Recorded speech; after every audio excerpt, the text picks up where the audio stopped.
The following program is rated TV MALV. It contains strong language, violence, and nudity. It is intended only for mature audiences.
Here we go, Barflies. Welcome to the Barfly Tailgate Show. You already know it's done by Barflies, for Barflies, and all the other Bears fans out there.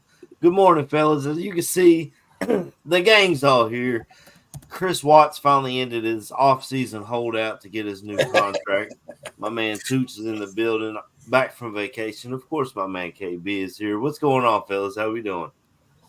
I'm doing great, mate. It's absolutely awesome to be back with the boys. Yeah, off-season holdout, mate, but I didn't get like a better car parking space or anything, so that was a bit of a loss. But yeah, it's just great. You didn't get one of these names? One of them two for your office? There was nothing like that. I felt like I didn't even get the corner office, which I had my eye on. But yeah, it's great to be back, and it's great that football's back, and there's so many positive things about the Bears at the moment, and it's always a joy, like I say, every season to be talking football with you boys, and this will be my third season, so it's just awesome to be a Bears fan at the moment. Time flies when you're having fun, man. KB, how you doing this morning, brother?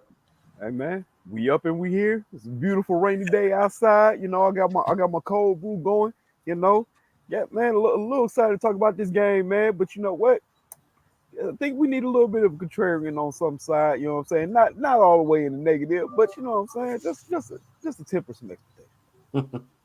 And my man Toots, how you doing this morning, brother? How was your week off? Doing good, man. We're got 80s today in West Des Moines, Iowa. Yesterday, saw the Bears, punish another team. I know it's only preseason, but Bears fans are understandably excited.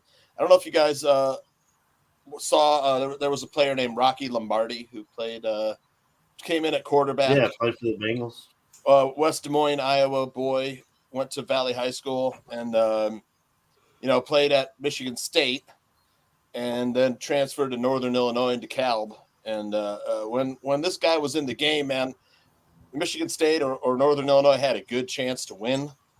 And but he was always injured, man. But it was good to see him on an NFL team, trying to make it. But a good player if he gets a chance. I know, he's got a lot of fighting to do. But that was a little hometown rah-rah for me.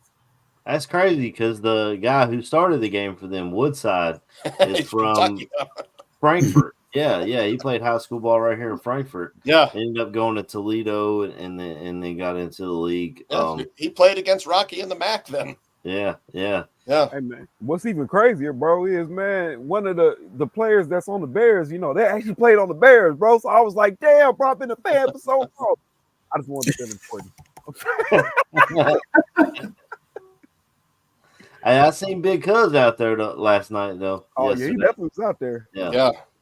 I said, all right, man. To be honest, I thought he was going to get that sack that Kyler got. Yeah. He was like right there. I was like a split second more. I was like, he might have got Woodside ass if Spider-Man ain't come plaster the boy.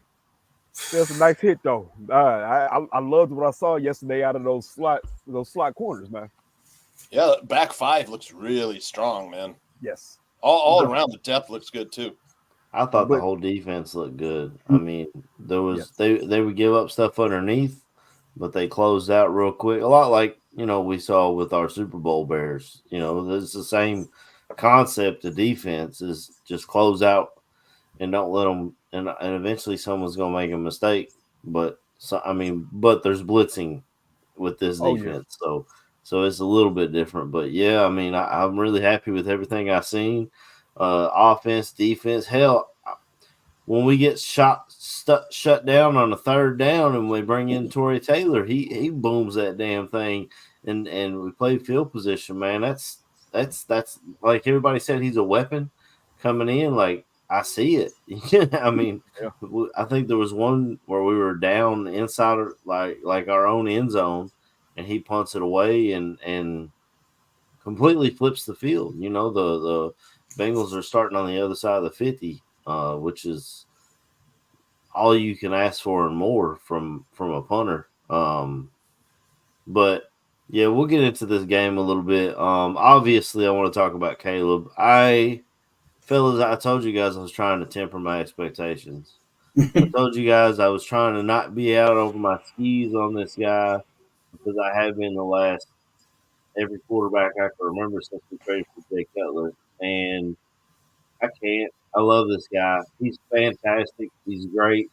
I've seen him make 2 to 3 throws that I've never seen a Bears quarterback make ever. Like even going back and watching the great Jim McMahon. I mean, I've never seen Sid Luckman tape, I guess, but like running to the sideline and putting it into tiny windows that just seem impossible for quarterbacks to fit the ball in. If dropping it in the bucket to Roma Dunze yesterday, just absolutely beautiful. And Tooch and C-Dub, you guys go way back as far as Bears. Do you remember ever a quarterback being able to do the things that Caleb has been able to do? Chris, I'll go to you first, brother. I mean, I know you're mentioning Jim McMahon. That's the sort of main guy. Because I don't think people sort of appreciate how good he was at actually getting the ball into small places. When I watch like one of the 1985, season videos, and some of the throws he made were just so tight. But I also think as well that Khalib, he's got that sort of energy about him. The one thing I've noticed from when I saw Justin Fields play against the Vikings last season at Soldier Field in person, the main thing I've noticed is like Justin Fields did everything really slow. I'm not just on about when the ball's being snapped on about between the huddle, how he operated huddle, how he lined up. And like with Khalib, he just seems to do everything at a really good tempo. And I quite liked that the three first series he didn't work out, because I thought this is going to really sort of test his character, his first home game in Chicago. And boy, did that boy just surpass what I thought. I thought they might not keep him in long enough, and he might because you know what the press is like in Chicago. But just that pass what he said to Doomsday, it was just perfect. It was just a touch, and it's just sort of the sort of hero ball things he can do. What does make a difference, and he's just got such a nice touch to his pass. He's got a real good zip. So yeah, from from just seeing what we've seen, and how he is as well, seeing him on Hard Knocks, and how he is as a person, he's completely not what he was being portrayed before we drafted him. When people say he had all character issues, you tell he's just a genuine person, because you tell how all the other players react to him when he's on the sideline or when they're in drills. So it's the first time I've been this excited for a season. I just can't remember. And I'm not saying I'm expecting Super Bowl or anything like that, but there's just so many positives to what's been brought into the team compared to what we've had over the last 2 or 3 seasons. Absolutely, yeah. I mean, and we're seeing it from national media being positive about the Bears, which is crazy. That usually even Colin Cowherd, who shat on the Bears organization for years because they draft Caleb Williams, he's all good now. He's all in. Tooch, what are you feeling about this quarterback, man? I gotta let Cheetah do some talking for me. You gotta like the comment below. Does it remind you of Tua? Yeah, I mean, I think the comparisons are, which I've maintained for quite a while, that of Mahomes are valid. Just the way that he scrambles around back there with that kind of curly Q corkscrew, he'll there's a few players that used to do that. One of them when I was a kid was Fran Tarkenton. He used to always do that, run around. If you haven't seen footage of Fran Tarkenton, go back and look. You'll see some similarities. And then Sterling Sharp used to always do that to the Bears. He'd catch the ball and do this like curly Spin-a-rooney on us. Spin-a-rooney on us and break out for like 10, 15 more yards. But yeah, the throw where he's moving to his left and throwing right across his body to drop it in the bucket to Odunze was pretty special. Last two quarterbacks we've had, we tried to draft guys that had some running ability, with Trubisky and Justin Fields, but there's something missing. Trubisky, couldn't quite put it all together. Fields would take off and run too fast. Not that we didn't like some of those 50-yard touchdown runs. Right. But not reading and seeing the defense. Now you can find plenty of room for improvement with Caleb. He's got to stay within the offensive system. I think that's the most important thing. Trust the offensive system, because I'll tell you, this offensive system is 10 times better than last season's offensive system. Just the scheme, everything. Players are saying that the terminology is easier to understand. Right. And then trust his offensive line. He had a nice little 7-yard scramble where Tevin Jenkins kind of escorted him into the end zone. Yeah. That was the first touchdown for the Bears. Learning to trust the offensive system. He doesn't have to be Superman on every play.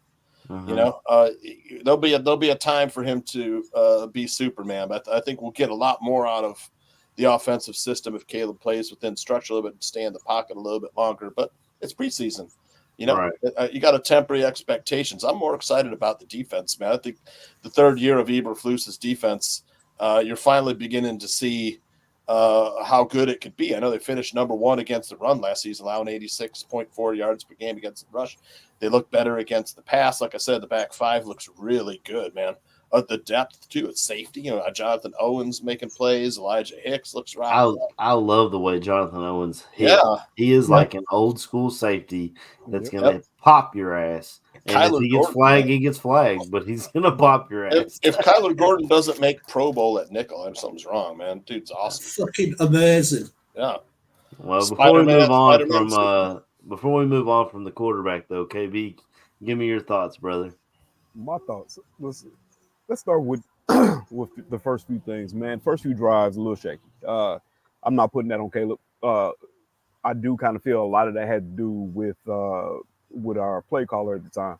I don't know if Shane Waldron is trying to stick to this vanilla offense or whatever the case is, so it's kind of handicapping how he wants to call plays, but wasn't a fan of how we came out the first few drives and how we looked. A lot of that did have to do with running game getting smashed damn near instantly. A couple misfires. We had a one play where Caleb kind of rolled to the right and just kind of threw it, and it looked like it was almost dirty. And then we had one where he sailed. I don't know if it was a miscommunication or whatever the case was, but he threw it to the left side of the field. Nobody was there. Yeah, I saw that. Then we had the slant drop by Moore, which I felt was uncharacteristic. I felt like that would have been a catch usually, but good sticky defense by that defender. I was very, very happy with how that last drive went. I was happy that they actually got to stay in. I think that's a big part that was missed on this so far. It's they didn't take the boys out until the half, which is worlds from where we were last year, the year before that. It's always, we had a good week of practice, so one drive would be enough. No, man, they don't need one drive. You need to let this kid play until half, so we can see some rhythm develop. I think another play that is very, very not talked about is that damn rollout to the right where Caleb hit my boy Adunze in the corner. Then Adunze didn't realize where his feet were. He was out of bounds. That was the absolute rope. Yeah. There are passes that this kid makes that are unbelievable. Like y'all said, the one where he's going to the left and he just drops the dime to Adunze. I don't know how you can place that ball the way he did. That was some Mahomes shit. Yeah. I'm not even finna get on here and be like he's the second coming or nothing like that. I don't want to get too high on the kid and then we be eating words later on when he's not looking the way you want him to look or whatever the case may be. I want to give him some time, which is what he needs to actually develop and be what he is. But it's some special players that are sprinkled in there that you can just tell is different. Mm-hmm. You can tell. Like I said, overall, it was a decent showing, man. I was happy with the last drive, and I'm happy with Coach leaving them in. Yeah. I loved. Not only did I love all the throws he can make, but when he ran for that touchdown, Tooch, you brought it up. He tried and waited and held on as long as he could, looking for someone to come open to use his arm before finally just saying, okay, there's nothing. I'm going to use my legs, and takes off and scores his touchdown. I love that. I love that he waits for something to make a play with his arm long before he ever takes off to make a play with his feet. That's what Mahomes does.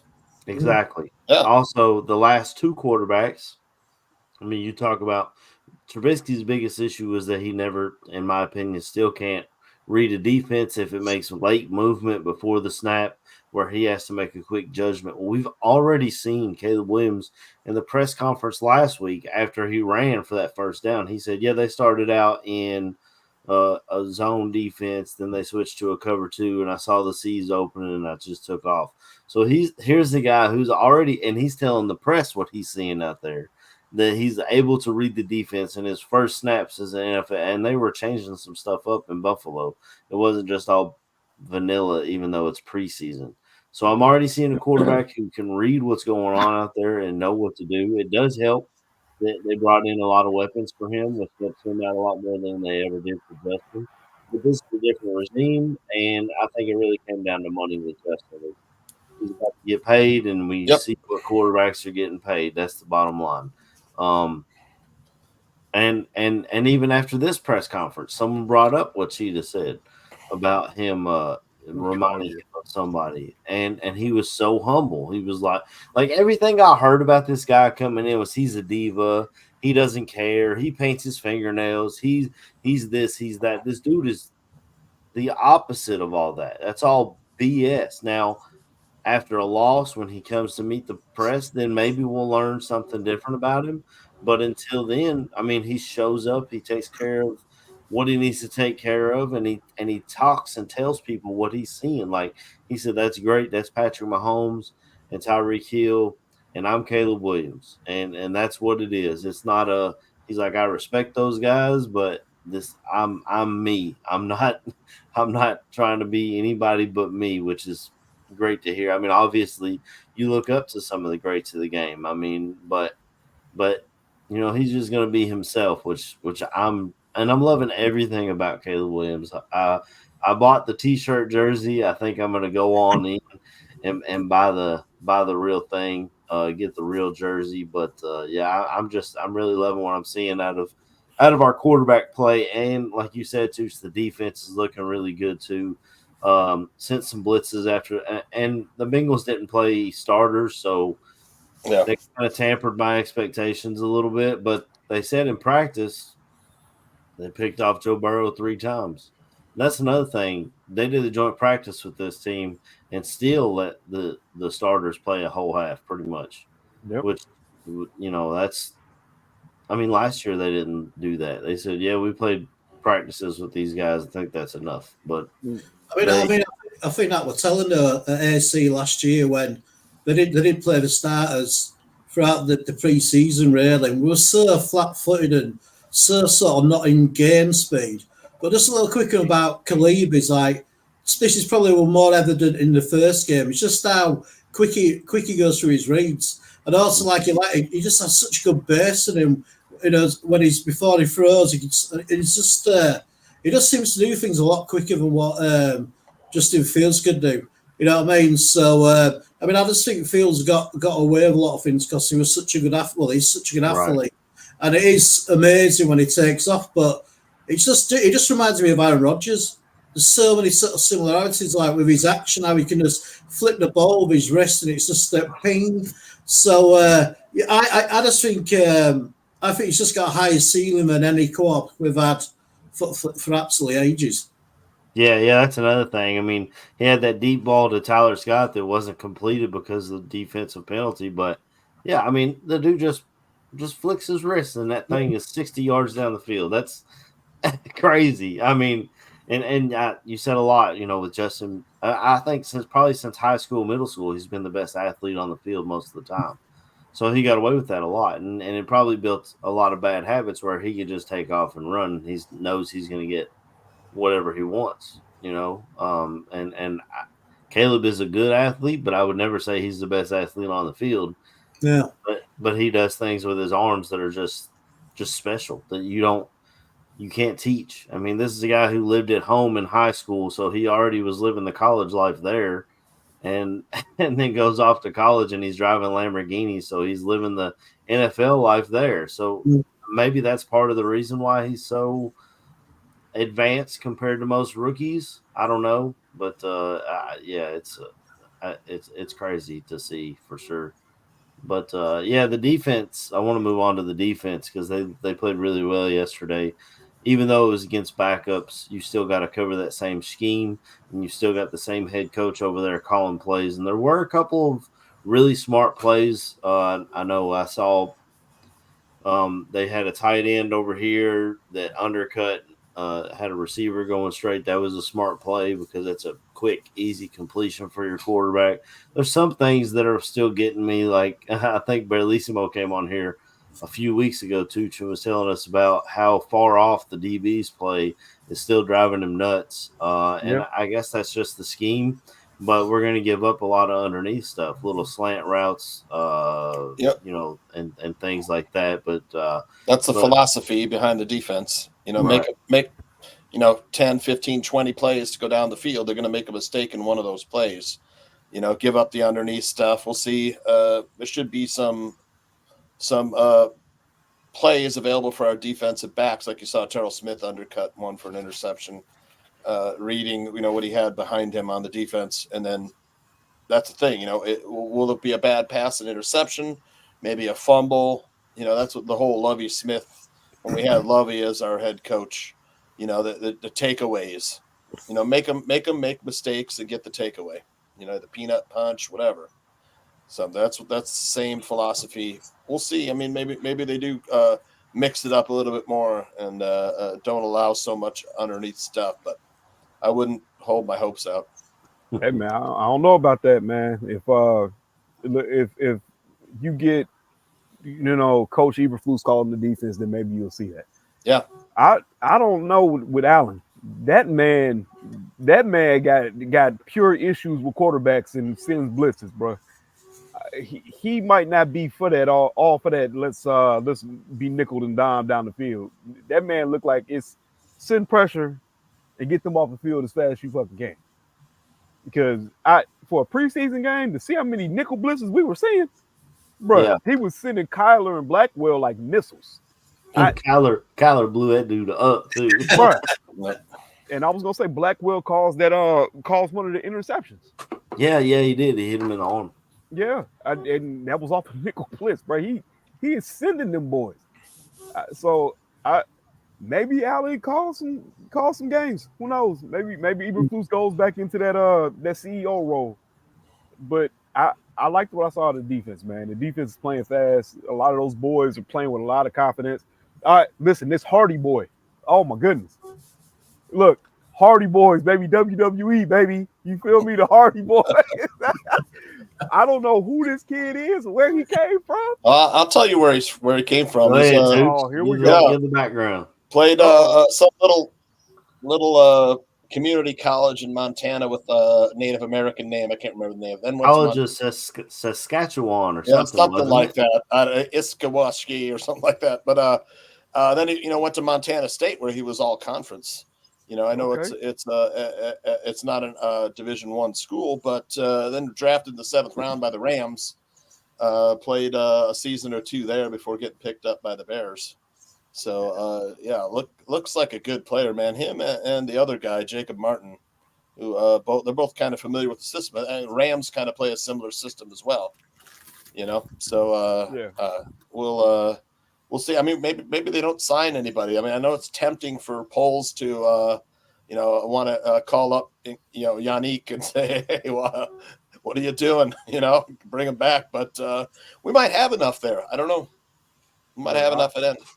I've said this before, man. Sometimes tenacity Yep. is what can build a player, man. Like I said, Max Crosby didn't come out of Eastern Michigan just being as dominant as he was. Yeah. The guy didn't stop. His motor kept going, which is the compliment I gave of Booker last week. You see that type of dog out of Booker and Hardy, both. I would absolutely love to see Hardy develop into something. I would absolutely love, of course, to see Booker develop into the edge that we want him to be. But like I said, I still temper myself because it's preseason. We've seen people act up in preseason before, and then they go missing. I'm not trying to say that to downers, but I'm all for competition. If they felt like they need to bring somebody in, hey, because apparently they were in on Judon, but he probably just wasn't gonna give no damn 3rd round pick to the Patriots to pay a 32-year-old player. Polls drove that price up, and the Falcons end up having to pay a day 2 pick for Judon. Yeah, but man, fuck pay. I'm not worried about Austin Booker. I think with some time he's going to be a stud. Yeah, I mean, just the strength, converting speed to power, the hand.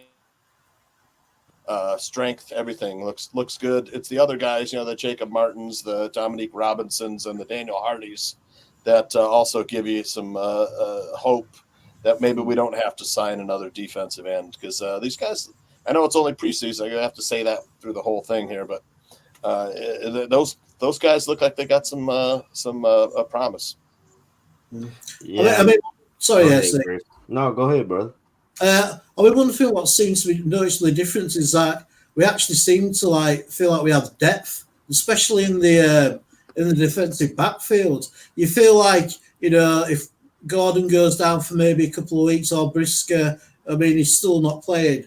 You just feel like we got the depth now, and it feels like the drop off won't be so bad. Which I feel we haven't had anything like that at all. I mean, I'm still sort of humming around about the defensive end position, but I think Booker's just been a bit of a revelation.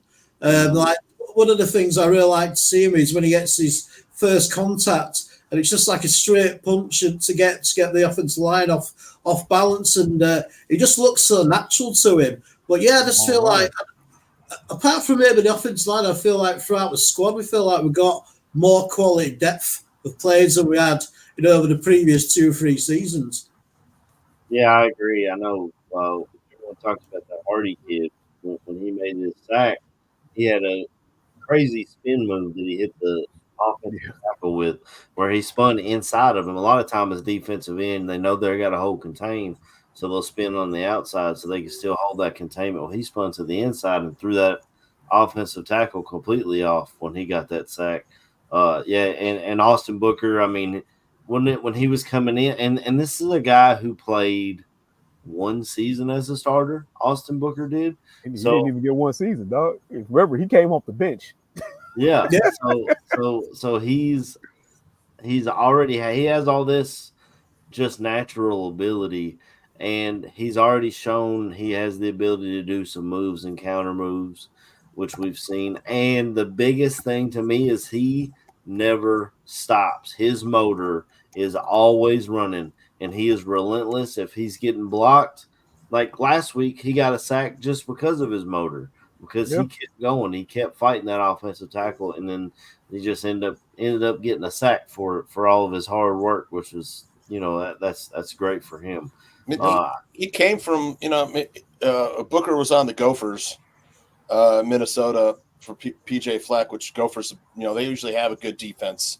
Got some good coaching there, but when he went to Kansas, Lance Leopold turned Kansas Jayhawks from a basketball school into, kind of able to compete in that conference, which it's a tough conference.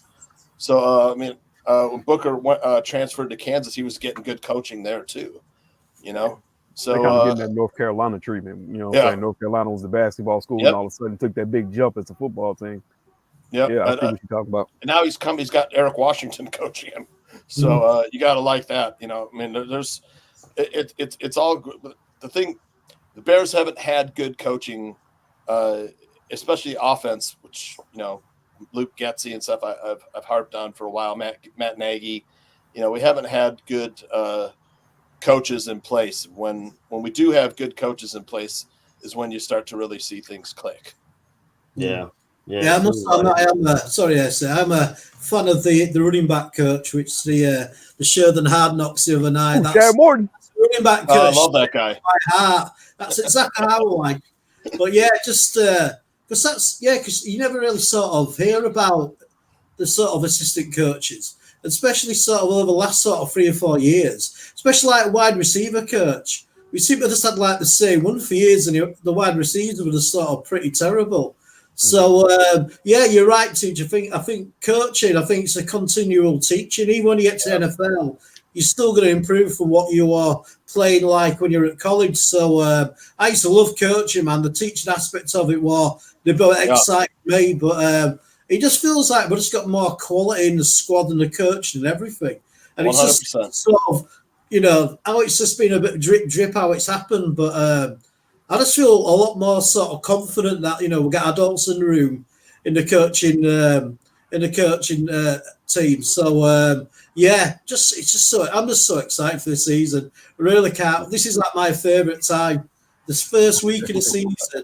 Forget the draft, man. The first week of the season is everything's fresh. Everybody's like, we're all going to go. Every team thinks we're going to go to the Super Bowl. It's our year. Yeah. It's coming to my favourite time of the NFL. So I just want to see us just keep progressing like we are doing. I think everything's done at a proper. We don't see we're rushing anything or any aspects. So just can't wait for this season to start, man. To address the question down below, the teams are hesitant to play their quarterbacks this preseason because of last season. There were so many injuries in the preseason to the quarterback position. So I think that's kind of why we're Bears beating up on people. I'm not saying we're going to be good, we're going to be bad or good or whatever. And I know we're definitely improved, especially the offense. Shane Waldron's offensive system looks 10 times better than Luke Getsy's. And now we've got Keenan Allen sitting opposite DJ Moore. We've got DeAndre Swift, who looks really fast. Cole Kmet and Gerald Everett, who showed up. Tyson Bagent had a 151.6 passer rating yesterday. Nearly good yesterday. Nearly perfect. Tyson Bagent looks better than Fields and Trubisky, our last 2 starters. So I know we've knocked them in the past, but they really seem to be developing, and a lot of that goes to coaching. The Vikings have already lost JJ, I think, for the season, right? Yep. JJ McCarthy. Yeah. So that's one already. Matt Stafford's, seems to be having some issues as well. Kirk Cousins has got some issues coming back from injury. In our own division, the other teams look pretty healthy aside from the Vikings. We'll have. I don't expect the Vikings to contend for the division at all, but I think the Bears have a good shot to contend. Not only did the Vikings lose JJ McCarthy for the year, Jordan Addison got carted off the other day, and then they said so-and-so's turn to step up, and that guy got injured on the very next play. They are hurting up there. They signed Stephen Gilmore. So they've got that coming in to help them out in the secondary, but it'd be tough to be a Vikings fan watching all your players get injured in practice before you've even really played a game. You'll have to ask Jordan. It's like there's no room on the bandwagon, Jordan. Once you go through that door, there's no way you can come back, Jordan. Especially when you went to a rival divisional team. You're supposed to make that lateral move to the AFC, brother. You weren't supposed to go down the street. Motherfucker, I can still see you. God damn it. You know that I can see you. Right. You know I can see you. God damn it. You gonna cheat on me at least around the block. God damn it. The league wants 18 games, guys. Yeah. You know, so preseason's going to be shortened down to two games. You know, pretty soon, and I think whether that's collectively bargained with the union or you know, agreed upon, I think players might go for 18 games. You know, I don't know if there's an extra bye week in there. You know, so it'll probably be an extra bye week for teams just to stretch it out. But I just worry about that working against our depth, because these preseason games, they don't really matter to the top of the roster for the most part. Yep. It's just get out of here healthy. But those guys like Ian Wheeler, I love that guy. You talk about a guy you see on Hard Knocks that you fall in love with. This dude's a doctor who just happens to love the game so much he wants to try and live his dream. Like, but it matters to those guys. You know, these 3 to 4 preseason, like this week we play the Chiefs. I don't envision them playing any starters, but it really will make a difference for Ian Wheelers. Your Austin Reed, who played at Western Kentucky, your Brandon Bates, who played at the University of Kentucky. These guys that are trying to make this roster, this preseason matters to them. So if you cut that down to 2 games, I don't know if you'll see starters play at all in those two games of preseason, because they've got to. Sorry, if they increase the number of games they're playing, do you think they'll increase the roster size from 53 and put like an extra 4 to 5 players on? Yeah, it makes sense. Coverage. I would say that would be a good idea, because you know, with injury attrition, or maybe they increase the size of the practice squad. To me, they should do both. You should increase the roster size and increase the practice squad size, because at that point, I mean, like you said, it's a war of attrition. That's 18 long weeks of games, fellas. Yep. It's like getting hit by a car for 18 weeks. Yeah, no. Good.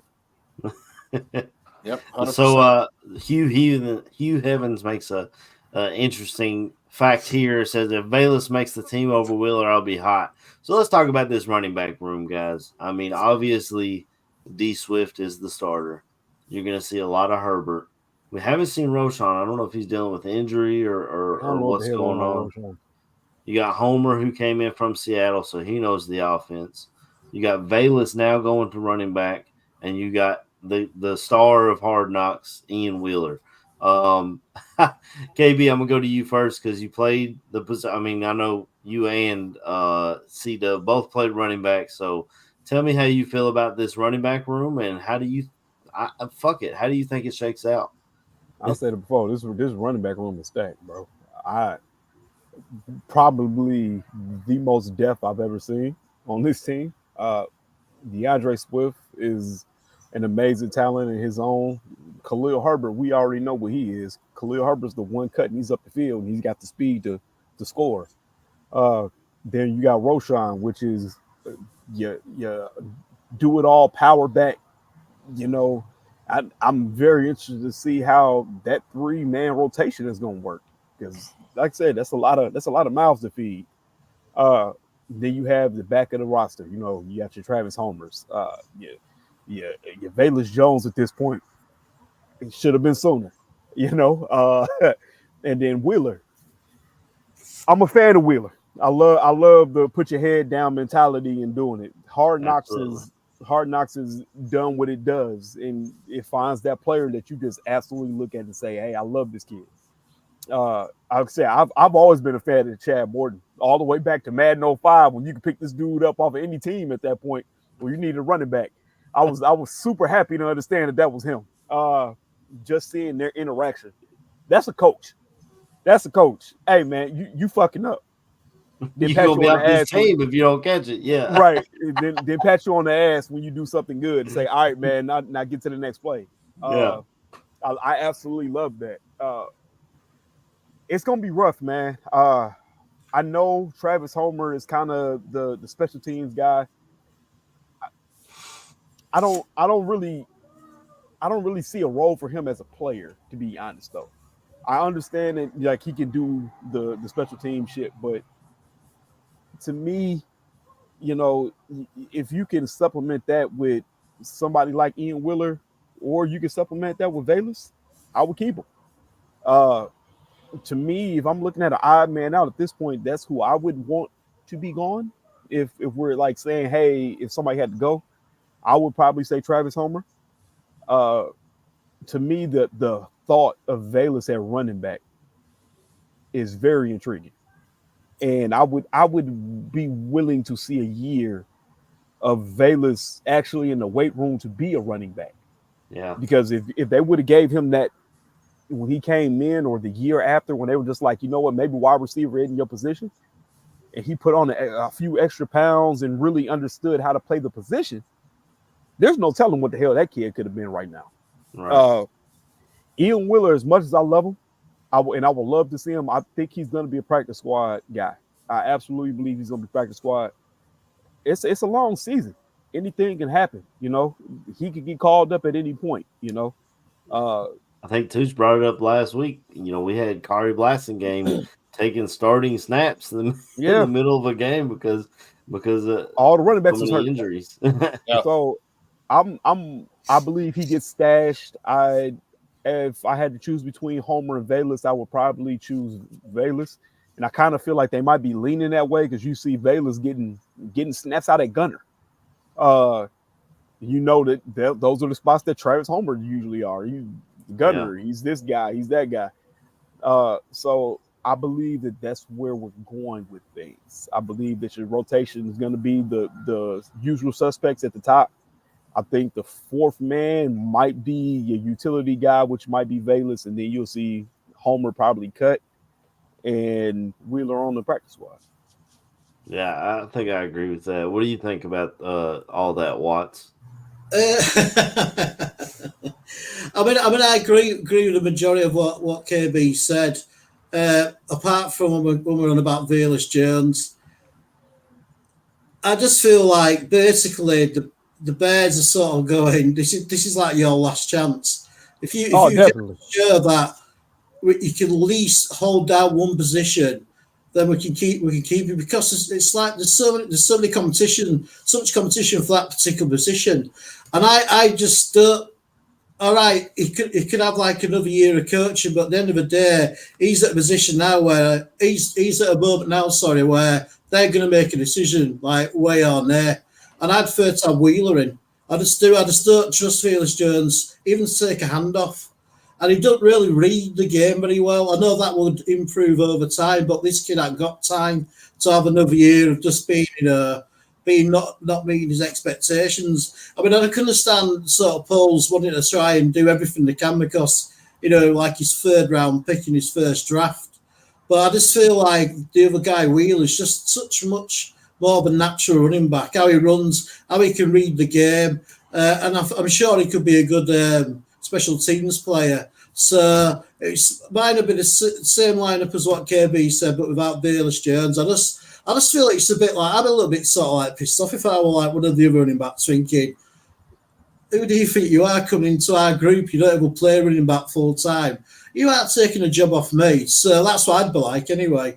I think it's just one of them things that he's a great athlete, Valus Jones. He's got great speed, but at the end of the day, you've got to have the hands. You've got to know what you're doing. Some of the other fuck-ups he's done through the previous games, like dropping a kick-off and fumbling and falling over his own feet. This is when you got to perform because you're going to get cut. So for me, it'd be Valus Jones, unfortunately, which I can see why people are interested in having a go, but I just think like the other kid will be a lot better overall. I think he's just got a bit more of a skill set. And but it's going to be exciting, man. Swift just looks like his speed merchant. But doesn't get like, I know he can't pass particularly well and he's not the greatest receiver, but that guy when he hits a hole, man, he gets such good average on his carries.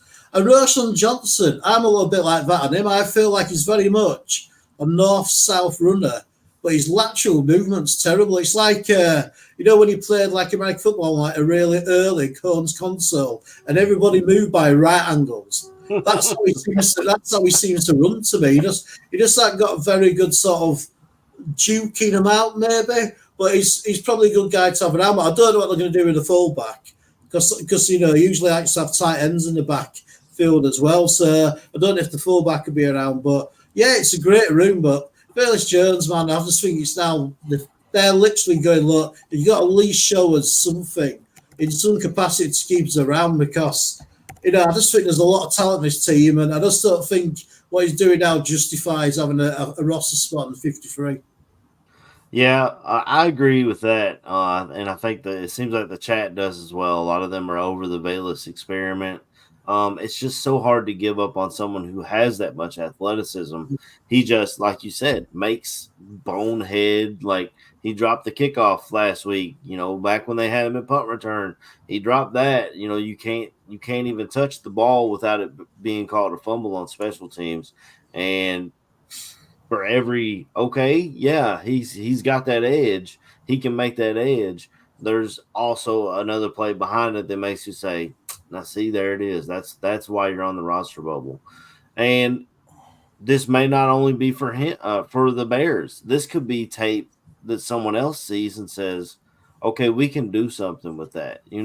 If we do cut Velus Jones, then maybe they're throwing him a bone kind of and saying, hey, somebody else sees this and says they can work with this and they need another guy in their running back room. I mean, Tariq Cohen just retired. He was trying to make it work with the Panthers and then the Jets. So maybe there's an opening in one of those running back rooms where they think Velus Jones can fill. I don't know. So some of it may just be the Bears throwing him a bone. I love Ian Wheeler, but I agree with you, KB. I think he's a guy that they're able to sneak back onto the to the practice squad, and hopefully, I mean, I don't want to say hopefully because that would mean someone's hurt, but I would love to see him get some snaps in a real NFL game and see how he does because he runs hard, he doesn't go down easy, He's got a nose for the end zone. He scored 2 touchdowns against Buffalo, and he's a beast. I don't. I was gonna say, hold on. My comment over here by Smitty Q is what I'm seeing. You put Velus out. I mean, in the backfield, you had a 3 wide receiver set, and you put Velus out the backfield. Or whether you running them on a, a wheel route or he's running the streak out the backfield. What, like logically? What linebacker? I said this last week. What linebacker is going to run step for step with Velus Jones if he's in the full sprint? It's the kid when he has the ball in his hand is phenomenal. It's just him getting the ball in his hand and keeping the ball in his hand. Right. You know what I'm saying? And to be honest, what's the best way to limit you having to worry about getting the ball in your hand? Put him at running back. If you can't catch a screen pass, then yeah, you probably shouldn't even be in the damn league. But I don't believe that's what his problem is. Like I say, I do feel like it's a mental thing. I've seen somebody say that. I do feel like it's mental. You've been pulled around, you've been pushed and pulled, and it ain't been working for you. You had people just tell you, hey, you fucking up. Like I said, I understand people might be tired of that situation. I get that. He's 27 at this point. I also get that. That's a lot of athleticism in a player. That it is a lot. And I'm sorry, y'all. We talking about age and things like that. I've seen nothing from Travis Homer. That's why I bring up the point I've brought. Right. Yeah. When he's in, how many carries did you see from Travis Homer yesterday? A couple, but one where he got caught behind the line of scrimmage. Right. It was probably blocking issue. And that's what I'm saying. That's my point. We're not seeing a lot of Travis Homer at all. And this is the point where we're looking at depth. You know what I'm saying? Maybe that spells something out for him. Maybe that does spell out that he has the spot. I don't know. But I'm not seeing this kid get the carries. So I'm looking at the people who are getting carries, who are getting reps. And what I feel is, yes, Velus was drafted by polls, y'all. That was one of his picks. Day 2 pick too. Yeah. His first offensive pick because he went Kyler Gordon and Brisker before him, right? I was gonna say he was the first wide receiver that man drafted. I get the whole you got to give him every chance, and that might be what they're doing. Hey, I ain't gonna say that might be. That is what they're doing. It's literally, hey, you didn't work at a wide receiver, so we're gonna put you everywhere else and make you to see what you are. So, like I said, I'm interested in seeing what he is at running back because I see that possibility. That man might be one of the fastest people on the team. Yeah. So, I'm praying. You know what I'm saying? That there's some kind of revelation or something. I mean, with that kid. I agree. He's probably one of the fastest on the team, but what does it matter? You know, like I hate to be that way, but it's like you want to try you at corner next because you can't catch. I don't know what's the plan with him. And there's depth behind him that have played in this league. I don't see it working with Bayless. Before we move on, Tooch, what do you feel about this running back room? And then I like what Barlissimo said here. That'll be our next topic. But definitely need to be that room first. As also a former running back, but before television. Oh, I know. I know one thing. Our best 2 running backs are Swift and Herbert. Yeah. You know, so we have to do whatever we can to keep those 2 guys. Mm-hmm. All right. I know there's talk of like trading Khalil Herbert. I think that would be a big mistake. He averaged 6.1 yards per carry yesterday. He might be our best pure runner. Swift looks really fast, though, and he's got good hands. He's a threat at the receiving, and that's why he's gonna be the starter and probably play the majority, even possibly 3 snaps, three downs. And then after that, it's a mixed bag. I like the fact that Ian Wheeler can play gunner and on special teams. He's good at he was all MEAC at special teams, tackling and kick returning. So I like the potential of Wheeler, but I think he's probably a practice squad player just because of the way the depth is. And I think Poles is going to keep Velus Jones. The one guy who I think is probably an out is Kari Blasingame. I don't think there's a role for a fullback on this team. I just don't. You can get the same sort of production out of a tight end. Whether you line up someone like Sweeney or Everett Bates. or one of Bates in the backfield, or motion him out, whatever. I don't think you need Kari Blasingame. He's probably a danger of getting caught. I don't know for sure. And then the offensive line, talked to little Nate Davis there. There's one on the sack where Chris Jenkins, the Bengals, got the sack. Nate Davis was blocking air. I don't know if you noticed that, but I did, yeah. Who was he blocking? I was watching the game yesterday with Bengals fans because my friends up the street are Bengals fans. We watched it together. And when that sack happened, he was like, "What was that guard doing?" And I was like, "Who is it, 64?" He said, "Yep." I said, "That's damn Nate Davis. His ass ain't never on the field. When he is, that's what happens."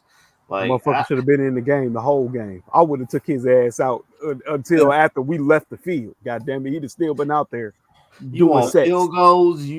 Right. Looks like the chat room wants a fullback. I'm all for it, but that's not the system that Matt Waldron runs. He's a 2 tight end guy. He runs 12 personnel all the time. I mean, look what he did in Seattle. He made guys like Will Dissly into superstars. At the tight end. Yeah. I was always a late season pickup for me in fantasy. Right. Always. Yeah. Colby Parkinson and Noah Fant. Those guys up there are catching touchdowns in that system.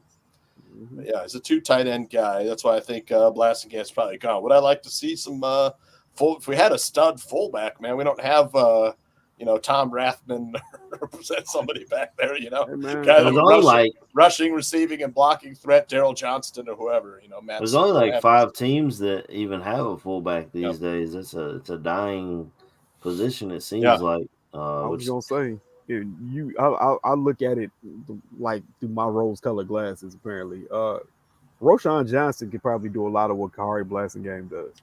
Yeah. Which I hate to say because I'm actually a Kahari Blessing game fan. Does anyone know what his injury is? Just I out of don't. curiosity. Yeah. He had a concussion last year. I know that in October. But I can't get any news on anything. A rumor was he had. They don't have to put anything out in the preseason, so it's we won't know until legitimate. You got to wait for report Bears beat reporters to dig it out of the coaches. Yeah. Good luck with that. Yeah. Ain't no telling, man.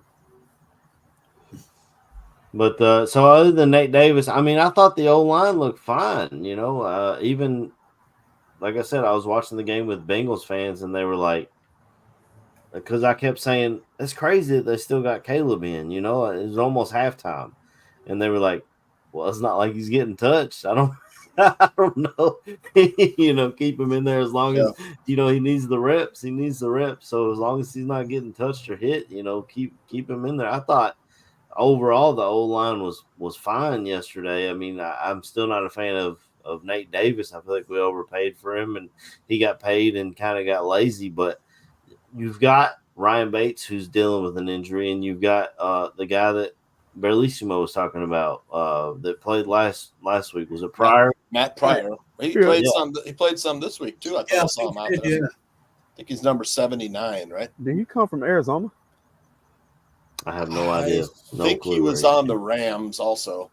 Rams. I have to look. I know there's times in these preseason games where I have to go look up the Bears rosters. Okay, number so and so, and have to like Ian Wheeler. If he wasn't on the Hard Knocks, I wouldn't know what his name was because his dreads hang over his name. I'm not going to see his name. I mean, regarding the offensive line, it just would be nice to have the same 5 guys out so we can get a bit of. I guess just get used to playing with each other. You know, it's such. We've got all these new weapons, and we've got new running back, wide receivers, new quarterback, and you just feel like I just hope it ain't all let down by the interior of the offensive line again, or is Braxton Jones still getting bull rushed too much? Is he managed to get over that sort of thing? And that's my sort of biggest worry of the team is the offensive line. Still, and I feel like this like every season, every start of every season, my main concern is the offensive line of the Bears, and it just seems we don't seem to have like 5 what seem to stick out the whole season, and it's just a bit of a downer with Bates and what number 64 is doing. The thing is, though, we can't cut him because Nate Davis because it costs us like $12 million. So he's sort of got us sort of a bit blackmailed, really. But it's just a shame because I think he's a great run back blocker, but it must be so frustrating for the coaches. But if he's injured, what can you do? But I'd just like to see a bit more continuity with the line, especially the interior. Yeah, the continuity is a big thing. I will say, knock on wood. We haven't seen any bad snaps from this center position. I think that's mostly Colton Shelton that's been holding down that position. You see, of course, left guard Tevin Jenkins doing everything he can. They said they're going to visit his contract around the bye week, so hopefully he can stay healthy. That's his biggest issue. When he's on the field, he's an absolute monster and a beast, and I think he's a Pro Bowl guard. But he has to be on the field for that. You know what I'm saying? Yeah. Left tackle, like you said, Braxton Jones, has he gotten over his issues with the bull rush? I mean, he's looked fine in the preseason, but it's preseason. He looked decent. So it is what it is. Darnell Wright, they said in practice he's been getting his ass kicked, but he's going up against one of the best pass rushers in the league. So we'll see if that's something that if he's okay. Iron sharpens iron. We say it's a cliche for a reason because it's true. We'll see if Montez Sweat has helped him out at right guard or right tackle, and then at right guard. I mean, I just feel like honestly, I haven't even been impressed when Nate Davis is in. And I realize he's got the contract and everything, but if you ain't showing me that you deserve to be a starter, then why are you a starter? You know what I'm saying? I think Matt Pryor's better. Right. Yeah. I mean, look. Let me just go over a little Matt Pryor. I don't tell why Please do. Like him, drafted in the 6th round by the Eagles, 2018. 2019 was on the Eagles, appeared in 12 games, started 1 at right guard.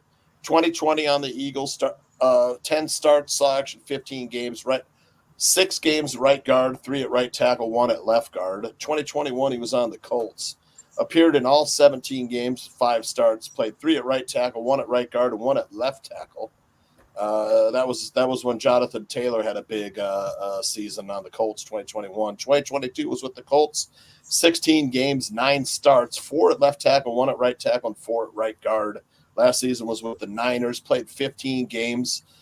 Was on an offense that ranked tied first for the NFL in rushing touchdowns and first in rushes of 10 yards or more. He's played in 75 career games with 24 starts. He's not a rookie. Dude's a 7-year NFL player, tons of experience at all positions. How big is he? 6'7", 335 pounds. It's a big motherfucker, man. Yeah. Good God. I seen that size. I said, ooh. That's James Big Cat Williams size. Yeah. The same size. 6'7", 335. So that's a mountain of a man. That's what we're trying to tell you. Yeah, when he walks in the pizza restaurant, they get ready because if they cut Matt Pryor, they don't know what they're doing. I don't think they will. I think he's a lock to make the roster. Yeah, I think you found a way to trade Nate Davis, even though it doesn't do shit for the Cat. Yes, I would find a way to get that motherfucker up out the building, bro. Yeah, you're gonna have to take a part of his salary, but cutting him only saves you like $300,000. Oh yeah, it does us no benefit getting rid of him except get him out of the building. He's an expensive backup at this point. Yeah, that's true. I mean, we'll see how everything shakes out and what the Bears end up doing. We do have a game on Thursday, but like I said, I don't know how many people are going to play in it. Yeah, I'm tempted to go down to Kansas City and see how it's about 2.5 hour ride for me, 3 hours. Oh, cool. But I know, I think Steven Zimmerman, who does the Fantasy Football Goon show with me, and Ian, goodness gracious, Aaron Mikulski, this is his man cave behind me. I think they're meeting up at the game or something. Okay. Oh, that's cool. It might be good. I would have, if the Bears had played in Cincinnati last weekend, I would have definitely been up at that one. But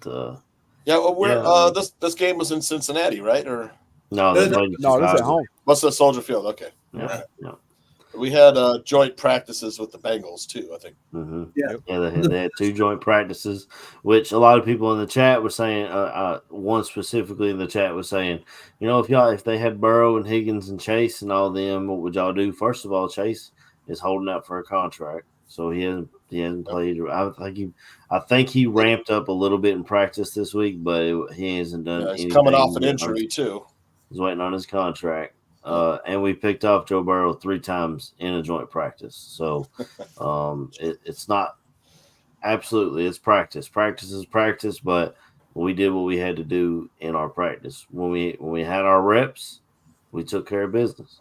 Just like on game. And that's part of the reason why I am so like over the moon with this team is we're not just winning. We are blowing teams out. Buffalo Bills and Cincinnati Bengals are legitimate Super Bowl teams. And granted, we're not playing their starters for the most part, but we're blowing them out. Like, I did not expect to be putting up this many points. Like last year, how many games would have taken us to put up that many points last year? About 4. We've done in the last 2 weeks. 4 or 5 games.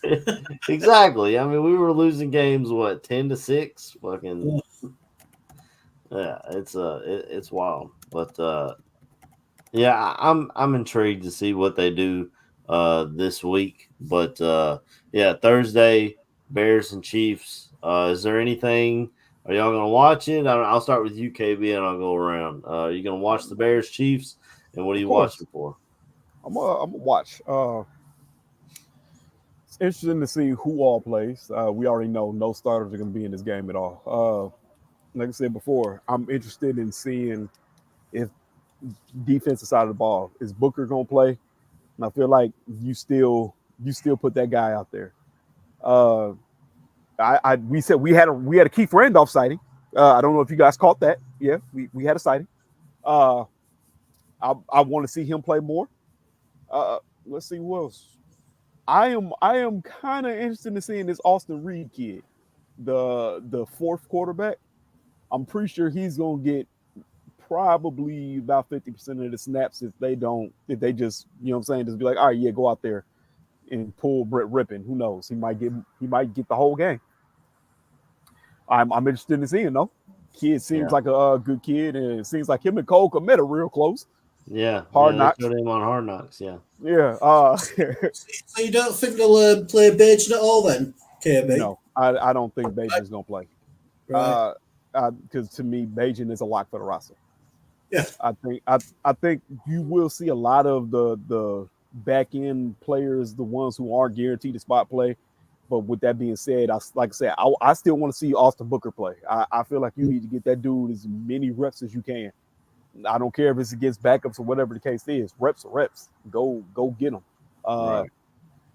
So I'm going to be looking for that. I do want to see the finale for Ian Wheeler because, like I said, I believe that's a practice squad kid.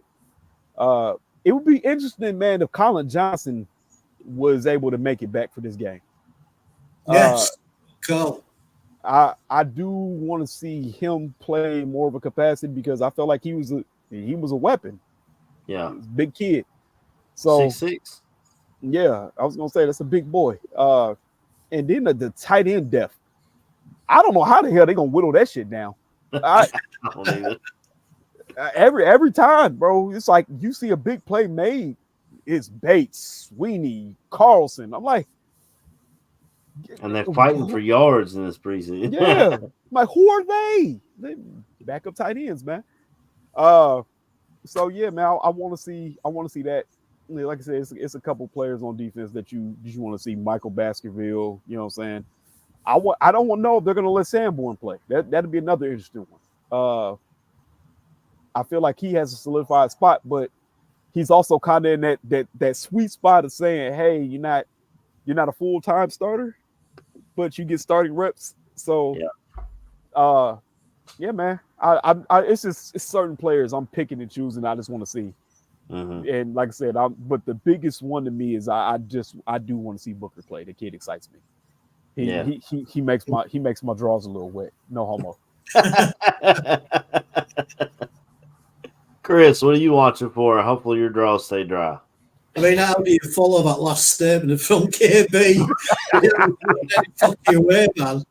But yeah, I think for me, it's just sort of carrying on seeing the depth we've got in the squad, really. Them players who were maybe, fighting for the last sort of roster spot in their position. I wouldn't mind seeing Bajan play. Good to see that he's going for the Chris Watts hairstyle. I'm quite impressed by his long locks and that. So there'll be I'll want my check. But just sort of no injuries. Just to see, does anybody sort of stand out? I mean, I can imagine are they going to continue the Velus Jones running back experiment? Is this like his last game? Ever in a Bears uniform? And I just think it will just show what depth we got in this squad because I can't imagine the Chiefs going to be playing Mahomes and their top guys. So I'll always be watching whatever. There's a Bears game on, I'm going to watch it regardless. But just see the continuity and see if the coach can keep this sort of progression they've already made and keep the standards going, even when it's down to one of the second or third stringers. Awesome. Yeah. What about you, Tooch? What are you watching for this Thursday? Well, I don't know how much the starters are going to play. Usually they don't play much in the last preseason game. Has Caleb gotten enough reps, live bullets flying? Maybe plays one series? I don't know. I think, like Bernalissimo said, you're going to see a lot of Rippon and Reed at quarterback. Some guys that I think I need to see are Dominique Robinson. That guy hasn't done much since he's been here. He's rocked up, though. I mean, he's like the same size as Montez now. Yeah. So, I like to see how the tight end room shakes out. You got to think Mercedes Lewis at 40 years old. Is it his last go round this season? Maybe. Do they feel like they gotta give him one last year? But I mean, there's some good depth. You got Steven Carlson, Bates, and what's the other, Sweeney. Those guys look decent. There's some good players there. I mean, Sweeney's a veteran. Carlson's a veteran. And then we got to see what Ian Wheeler can do. Are we going to see Roshan at all? I don't know. It looks like he's got an injury. I can't get any information on it. But let's see some of the other guys. We want to see some of these offensive linemen so they can figure out who they're going to keep. That's super important this season. We got to figure out who our final 9 guys are going to be on the offensive line. But keep about 9, you think? Usually it's 8, and they'll keep a guy who can play guard and tackle, which apparently Matt Pryor can play either guard or tackle. We know Larry Borum can play either guard or tackle. Yep. They're going to keep Bates. Yeah. I think that might be your 8 right there with the starting 5, quote unquote starting 5, because they seem to love Nate Davis or something. I don't know. I don't think it's love. I think it's that money, bro. Yeah. I think that's what this shit is. Yeah.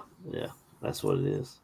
Yeah. So is that everything you got? I think so. Yeah. I mean, I'd like to see Colin Johnson again. I thought he shined a little bit in that first game, but I think he's also out with an injury, which is going to hurt his chances to make the team. But that's, he's got the size you like at that position. It's just a mismatch for DBs. Throw the ball up, let him go and get it. It's the same thing. But I don't think we'll see Keenan or DJ at all. Remember? No. DJ Moore is like, he's so good, man. It's just when he finally got here, we were like, man. So that's what a number one receiver looks like, right? Yeah. So now we got 3 of those. we probably got 3 of those. Yeah, most really look good. Yeah. Someone, Focheesy said Santos looks good. I had 2 field goals, man. 37 and a 51-yarder.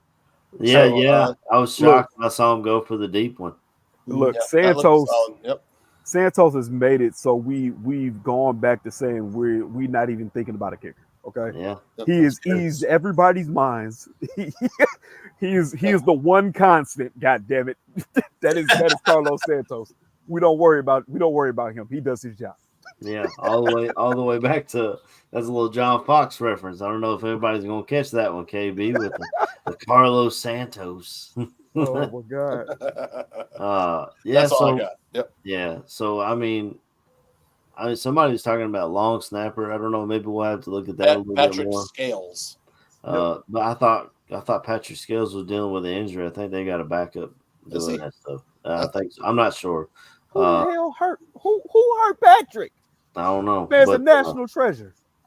Yeah, Colin Johnson. Obviously, I want to watch him. 6'6", big dude. The other one's Cameron Lyons. He's wearing number 43. He's I guess first-year player, which means he's not a rookie. Played last year out of Charlotte. 6 foot, 225. But he's smaller than me. Yeah. I wish I was 6 foot. It happens. It is what it is. But so I guess we'll have to watch for that, and obviously Colin Johnson, I'd like to check that out and see what happens, shakes out at the wide receiver position. I want to see who they play at running back. Are they playing Valus just so he can have tape for someone else, or is it for them? Obviously, Ian Wheeler, I fell in love with him on Hard Knocks. Austin Reed, Western Kentucky kid. So I'd like to see if he's able to stick on this roster or if he's going to be a practice squad guy. At linebacker, is it Baskerfield? The guy who had the pick 6 last week. Yep. See if he's able to stick on this roster. They talked to him on the score, and y'all think Xavier Leggett sounds country. He sounds just like that dude. He sounds like the way he talks is just like. So if you can go back and listen to that, it was on Bernstein and Holmes, and that was Leggett sound like this. Yeah, man. That's it, man. Yeah, we out here ready, man. I love Leggett, boy. I don't know what you're talking about. I understand everything he says. It was a good day of practice. Hey, we all out there catching ball with that boy. They're throwing the thing. I fucking love it. He said, "I ain't got an accent. Y'all do." So I'll be watching for that linebacker depth and the secondary depth. I mean, we know the starters are locked down, but you've got guys that Tuchus talks about in Reddy Stewart. You got the Smith brothers, Terrell and I think there's another Smith. They're both playing corner. You got Jalen Jones fighting for a spot on this roster. I mean, and then at safety you got Elijah Hicks and Simone Biles' husband, and I mean, it's just there's a lot of depth in the secondary. We'll have to see how all of that shakes out, and a lot of this, this is the bottom of the roster stuff. Like I said earlier, the top of the roster is probably pretty much set for the most part, But these bottom of the roster guys, the O line depth, the D line depth, the cornerback depth, who's going to make this team and who's going to be playing for another team? Because honestly, the depth we're seeing in preseason, I think a lot of these dudes are going to make other rosters. It's not going to be like how many times do we see the Bears like they either playing or they're selling insurance? We're not going to see them. We're not going to see them make it with another team. I think Poles has built this roster enough to where we're going to see these dudes, and maybe we'll see them on our rivals. I mean, we just talked about all the injury concerns in Minnesota. Maybe we'll see them make one of those rosters. We'll have to see them twice a year, and they know our playbook, and they can help out there. You know what I'm saying? I don't know, but we'll if y'all are good, we'll hit shout outs and all that stuff, and get out of here for the week. I'll start with UKB, and we'll go around in a circle, and I'll finish this off. Always, man. It's always, bro. It's a good time, man. And I enjoy getting on here with you boys, man. It's good seeing all three of y'all wonderful faces. Especially seeing my boy C-Dub. You know what I'm saying? He, the holdout is finally ended. They have paid that man with his corner office and his bag of coffee. They finally got it to him. Shout out to everybody in the chat, man. A lot of good interactions today, man. Just ask y'all to do us a favor, hit that like button, man. It helps with the algorithm, man. Like and subscribe if you haven't already. I see we got the usual suspects in here, so y'all motherfuckers better be hitting the likes and already subscribe. Y'all know what it is. Love y'all boys, man. Hey, man, we about 2 weeks out from the season. What is that? What I'm looking at? 2-3 weeks? Yeah. Ooh. Football is right around the corner, man. It's right around the corner. Can't wait to see how the season shake out, man. Love y'all boys. Absolutely. Go ahead, C-Dub. I just like to say it's just been absolutely awesome being back on the show, man. Absolutely awesome to speak to you chaps and to see everybody in the chat what they've been writing. It's just, you feel like football's finally back. And, I absolutely just enjoyed doing the show again, man. I hadn't done anything like this for about probably since February time. So I just completely enjoyed it. So thanks for having me on the show, back on the show. And, just shout outs to you boys, everybody in the chat, and bear down. Bear down, brother. Oh yeah, I'd just like to say as well that I've just noticed that I'm definitely getting a middle-aged man's physique in a t-shirt. I've just been looking at myself going, welcome. Yeah, I kept thinking, fucking hell, because you really sort of letting yourself go a little bit. You're definitely turning into that middle-aged man spread. But apart from that, sorry, Tooch, back to you, mate. You got to get you a hoodie, brother. I don't know. Welcome to the club. Wait till you get to your 50s. Go ahead, Tooch. Shout out to Chris's new laptop. For sounding good, man. Looking good. Sounding good, yep. Yeah, and a shout out to the people in the chat room, the Barflies, except for the Lions fans in the chat. The Lion fan. Let's be real. The one Lion fan in the chat. Hey, if he hits the like, he can come on. Don't feed the troll. Shout out to all the barroom personalities and Aldo for allowing this to happen as usual. Got some shows coming up on Tuesday, the Fantasy Football Goon preseason special. We'll be going over bunch of fantasy football advice, sleepers, must drafts, draft strategies. And then Wednesday, you got Bare Their Souls with me and Aldo and them. I think Thursday is the return of Johnny Buffon. Oh, really? Buffon 55 comes back this week. If you're all love that show like I do, you'll be watching that. And then Friday weekend sports betting tips with me and the gang. Gave out winner of the under in the Bears game. Bears did all the heavy lifting in that one. You know, it's like I was a little worried at the end there. I thought the Bengals got a little close down. It was under 36.5. I was like, shit, if the Bengals, put in a touchdown, I'm going to lose by the hook. But they ended up holding them out. So the Bears took a knee at the end to run out the clock, and only 30 total points, so won the bet. And then that's it. Shout out for you guys. We're the full crew today. Yes, sir. Yeah, absolutely. First and foremost, shout out to you fellas for coming on here and talking Bears with me. My man KB, you my brother from another mother. My man C-Dub from across the pond, welcome back. And just like Tooch said, shout out to your laptop. You look good today. You sounded good today. Your Wi-Fi was hooked up. You had everything going today. And pro tip, you start to get the dad bod, throw a hoodie on. Nobody even knows. Yeah, I did it next week. Wear black. It makes you look thinner. Black or navy It's blue. not that bad, is it? Fucking hell. My man Tooch, welcome back from vacation. I know it didn't go perfectly, as you said. Something always happens when you go on vacation. Yeah. So maybe you just don't take no more vacations. Or Yeah, like I like, said, you drive the wrong way. You got to. I had the best vacation ever. Before these last two in the Philippines. It was like 3.5 weeks of paradise, and I got my wife got her wedding in front of her family and friends.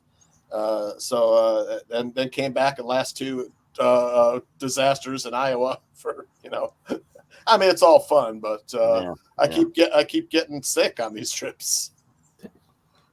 I don't know, yeah. I don't know. I don't know what to tell you that. Like, sorry, yeah, it sucks to suck. Shit. But thanks for coming on the show, fellas, and talking Bears with us. Next week, we will come back and we'll recap I'm going to do a little on-air producing here.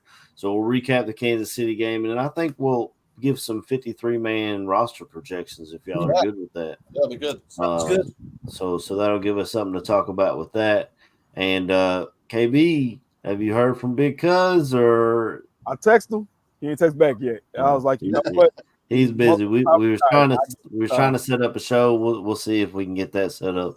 If we can, we'll see. We'll have Andrew Billings back on, and if we can't get it set up, we might have to wait till the next off season, which kind of sucks. But it is what it is. The season kind of snuck up on us. I think where we started with the Hall of Fame game, that meant training camp started earlier, which meant vacations are cut even shorter, which really. It hurts to try and get time and get an interview, but we definitely love Big Cuz. I got my 97 jersey in the closet. Mallory put hers on yesterday morning, and it was a little big, so I don't know if we're going to have to buy another one or a smaller one or she got to turn that boy into a dress, brother. She could. I'm telling you, she was standing there and she was like, "I could wear this as a dress." So you go. I don't know, but.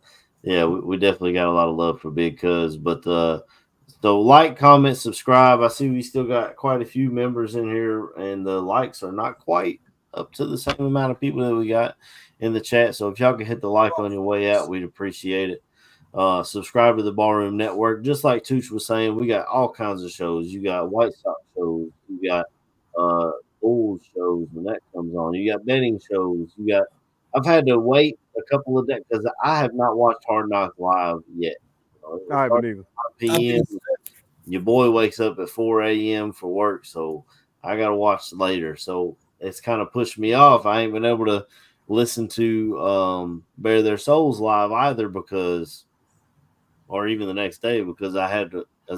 There's spoilers in there. Y'all talk about Hard Knocks, so I have to wait. But they talk about Hard Knocks. Shout out to Dan Aguirre, actually, while I'm on it. Just got married this week. Congratulations. Oh, yeah. Congratulations, brother. Congratulations, Dad and Nikki. Yep. Got to go hang out with Marilyn Manson, which was really cool. I know that's his dude. Yep. But yeah, so definitely shout out to him for that. Shout out to Aldo for putting all this together. The Godfather, the Podfather, man, he's one of a kind for sure. We'll have to get together and see if we're able to do a ballroom meetup this year because the wife definitely wants to come up for a game or something and hang out. And I'd like to take Scotty up this time and see how he likes it live. Is Chris going to the London game? I'm not going to the London game because all my money's going towards coming back for December. So Okay. So it's sort of swung that way really, but it's just going to be a blast this season. It's just going to be awesome following the season with you guys, and also coming back to Chicago in December is just like the icing on the cake. Unfortunately not this year. Yeah. Well, I mean, you'll have a Merry Christmas in Chicago, though. Get you a nice deep dish pizza for Chicago, for a Christmas dinner. But I mean, until next week, man, we'll just leave everybody with a bear down. Go down, baby. Bear down.